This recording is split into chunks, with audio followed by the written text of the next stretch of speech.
दोस्तों सब यही सवाल करते हैं कि इस धरती पर सबसे पहले मुर्गी आया या फिर उसके अंडे।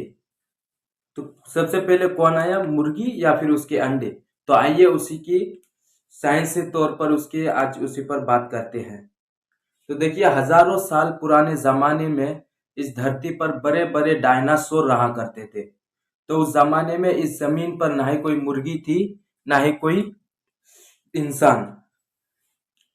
डायनासोर अंडे देते थे और उसी अंडे से डायनासोर के बच्चे होते थे। फिर इसी तरह वो लोग का, लेकिन एक दिन इसी तरह चलते चलते एक डायनासोर ने एक ऐसा अंडा दिया जो उस अंडे में थोड़ी सी तब्दीली थी, थोड़ी सी कुदरती तरफ से थोड़ी सी तब्दीली थी। उस अंडे से डायनासोर का बच्चा तो निकला, लेकिन उसकी शक्ल थोड़ी सी मुर्गी की जैसी बनावट थी। हालांकि देखो, एक नजर से देखो कि उस बच्चा मुर्गी के जैसा दिखता था, और एक नजर से देखो तो डायनासोर का बच्चा दिखता था। वक्त गुजरता गया और उसकी नस्लें बदलती गई। वक्त गुजरते गुजरते उसकी नस्लें बदलती गई।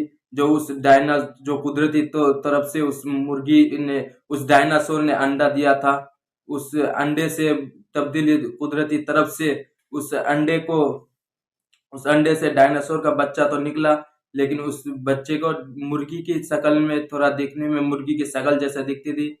लेकिन उसकी नस्लें बदलते बदलते एक दिन आखिरकार एक असली मुर्गी पैदा हुई उसी से।